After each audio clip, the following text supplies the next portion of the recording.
गर्यौं पूजा गर्यौं हजुरहरुका स्थानबाट अब हामी हजुरहरुलाई बिदा गर्दैछौं र हजुरहरुको ठाउँमा जाने भनेर यसो गर्दिने यान्तु देवगण सर्वे पूजनय कार्थिव इष्टकाम प्रसिद्धतु पुनरागमनाय छ भयो हैन ल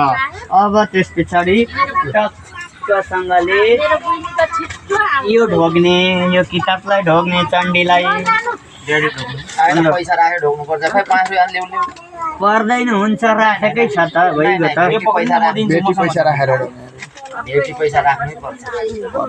5 रुपैयाँ राखेर ढोग्नु भइगयो त किन डबल हुन्छ ल पुगो भने जस्तो पुरो गर्छौ त तिमी त फेरि भइगयो होइन नि त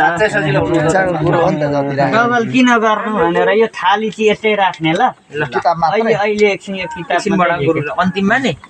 खाली गर्दिनु न ल भइगयो ल अब त्यो पनि यता